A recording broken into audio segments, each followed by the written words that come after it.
My name is Zoe. I am the Tipsy Psychic.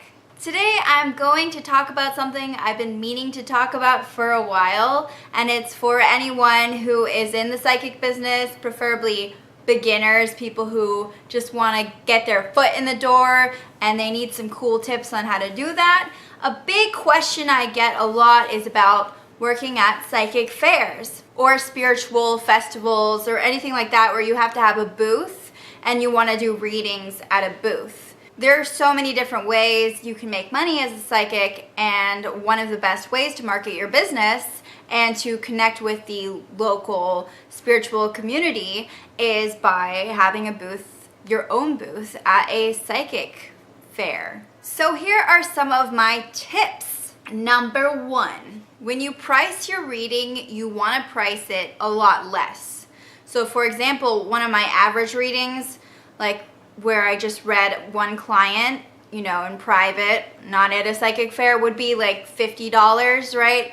But at a psychic fair, I'm gonna make my price a lot less. So like $5 or $15. What you're doing is you're giving them a taste of what you can provide in a regular reading. Some people do only make their living through psychic fairs. So in that case, then you might want to price them a little bit more. But what happens is psychic fairs get busy and you have so many people coming to your booth. I mean, depending on the fair, how popular it is.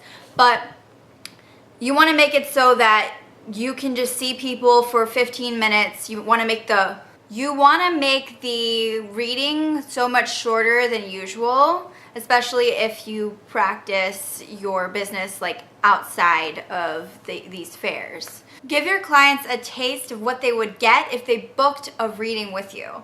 Number two, like I said, psychic fairs are a great opportunity to network. And yes, this is an industry and there are so many people out there who are doing the same thing as you do. Hopefully you have your own spin on it, but this is a great opportunity to network. There are other psychics that will have booths around you, and this is a great time to talk to them and get to know them because you want to befriend the community. You don't want to see them as competition, okay? Because business is business. But in the spiritual community, good vibes are everything. You don't want to go to a psychic fair and just like ignore everyone and be on really bad terms with everyone there. Usually the people who hold psychic fairs, like who host them, will want you to get along, and you have to come across as warm and welcoming. I mean, good vibes only. Number three, always bring marketing material like cards or brochures or something that you can give people so that they have you.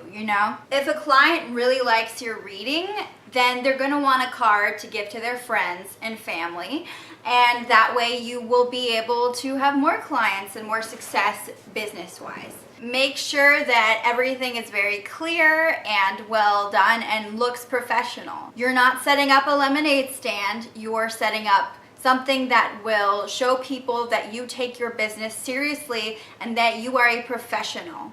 Cheers to that. Number four, a really great idea to be a part of the community and to get the word out about your business and your readings and the services that you provide and what's new is to have an email list. So make sure you have a list where you can email clients or potential clients, whoever signs up, like where you're gonna be, if you're going to give a talk, if you're there yet, or if you are going to be at this event and have a booth there so they can find you there. You can give them an email list and then just fill out your name and number or email, and I'll keep you updated. It also makes it a lot easier sometimes to manage communication with your clients. Number five, like I said before, you're gonna want to make your booth professional. You are a professional. You take your craft seriously. And what you're doing is you're gonna want to make everything look like, you don't want to just take your bed sheet and put it over, a table and then like a little makeshift sign that says tarot readings. Like that might fly in some places. But the truth is, like, you're drawing clients to you. They're walking around like a buffet, like, which psychic will I pick? And they don't know better. They don't realize that you might be, even more accurate than the person next to you. Although, try not to compare yourself, okay? If you're a tarot reader and there are like 5 other tarot readers right next to you and your booth just looks like so makeshift, like you didn't even try, then they're not gonna walk to you. That doesn't like look good on your business. And so you're not investing in your business, and they can tell. Number 6, do not forget to bring a PayPal or Square reader. Psychics usually deal in cash. It's a known fact. There are so many reasons for this, but clients usually know that. And if they don't, then sometimes they bring a card, and you can take card. There are different ways to go about this when it comes to your taxes and stuff, obviously, but it's really, really useful. You don't want to turn anyone away just because they don't have cash and there's no ATM nearby. They have those little PayPal plugs that you just put into your phone or Square, or there are different ones now, but all you have to do is swipe it and then type in the number, and yeah, you get money. So just make sure that, you have one of those at all times. Number 7, bring snacks and lunch. Bring food. Like, you're just sitting there for hours. You're seeing client after client. Sometimes, depending on the event, you might like have some free time. It's good if you have a helper who can run out and get food for you, but if not, you gotta bring some food. Like, you don't want to watch all the other psychics around you munching. Plus, like, the amount of brain power and energy that is required to give a proper reading, especially like a gazillion one after another, like, you need fuel, like, you need food. So make sure that you have a snack on hand always. Number 8. So it's very common at psychic fairs for the main type of reading to be palm reading and tarot reading. And it's really good for you to stand out, because even though you might be very good at those things, like, it's good to have something else that kind of makes you stand out. Like, for example, I did tea leaf reading, and I brought a hot water pot that, like, you boil, you plug it in and you boil, and you can just pour it from there, whatever those are called, an instant kettle.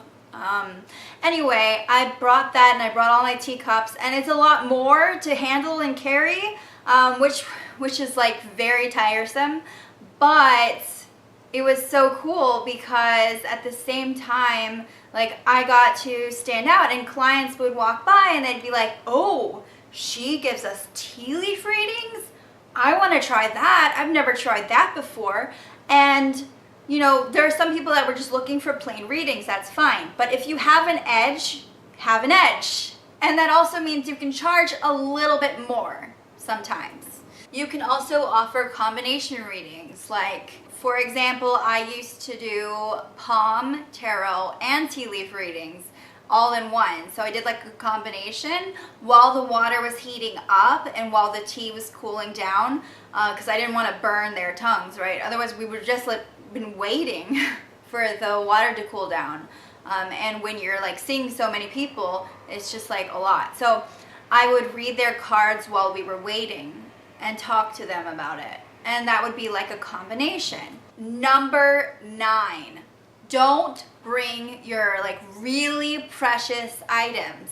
If it's really small, like maybe, but for example, don't bring your crystal ball to your booth.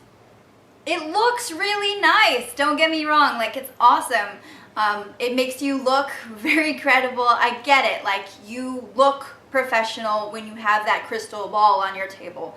And there are some people that like will bring it anyway, and that's totally cool. For me, I feel like it's super heavy, and I have heard so many stories of people stealing the crystal ball. So like, they'll walk away for 2 seconds and then the crystal ball is gone. Like, crystal balls, pure crystal, is expensive as especially the bigger the crystal ball.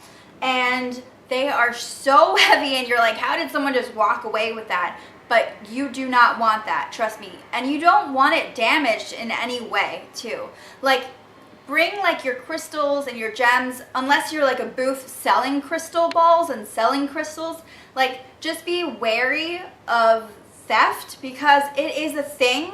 And even if like you're all trying to be respectful, like you never know. Like, I don't know, like if you're at a huge festival and you have a crystal ball and you're not looking, it could be gone like that. Like, people are really like good at that. I don't know.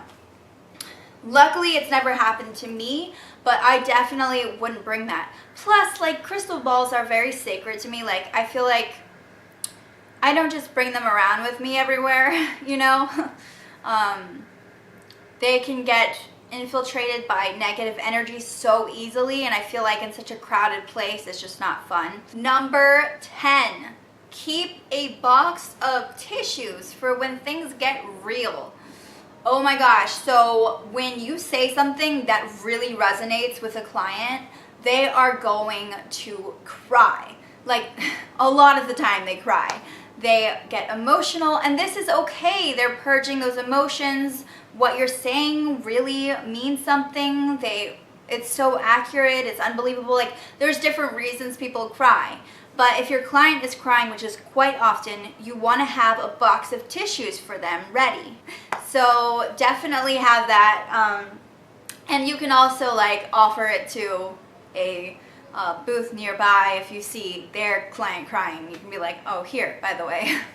But yeah, sometimes you just delve into some really deep stuff. Number 11, get there early. The last thing you want to be doing is just carrying everything in right when it's starting and just like causing like chaos. And also you don't want people coming up and missing your booth and they see it all like messed up. Like, you want to get there early, you want to take your time, put things out, display, you know, you want to take the time. You can also use that time to get to know people around you, and it's just like, don't come in late, be professional. That comes with it, you know.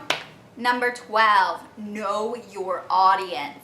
It's really good before you go to the event to actually like know what you're getting into. There are different spiritual communities out there. There are some events that are going to be more touristy.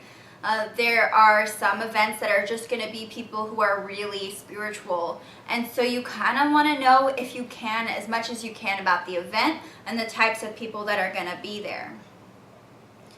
For example, when I was in Seattle, there is this ghost tour, and the psychic fair was held right before everyone went on the ghost tour. So you had a lot of people from out of town going under the streets, like ghost hunting, and they were a lot of tourists, and they would stop at the booths on their way. And so you kind of knew, like, okay, these people are new to this, or they might not really be into this as much, but they're here for this phenomena, right? So that's something you kind of got to know. There are some times when everyone I've read at this one place like was a psychic. Like, everyone was spiritual and they were really in tune with themselves. So it really helps to know like what you're getting into and where you should direct your energy. Number 13, communicate with the host about your needs. Like, I needed a plug for my teapot, right? So you got to communicate, you got to be very respectful. Like, you want them to call you back, potentially. You want to be on their good side, because a lot of the time these things happen over and over again. Like, a few that I went to, they were every month. Some of them were yearly. And it's really good that, you know, these hosts know you, and they want to spice their event up. They would want someone who's a tea leaf reader, you know. Number 14. So after collecting a business card, when you get home, the first thing you should do, I know you're really tired after the day, but you want to make sure you do this. You should send them an email. Even if you like only spoke to them for a little bit, you should be like, hey, it was really nice meeting you. I look forward to working with you again. Please let me know if there's anything I can do in the future. Like, talk to these other people that give you cards, and make sure you're collecting business cards. Like, make sure you're talking to the other psychics and you're actually like getting their info too.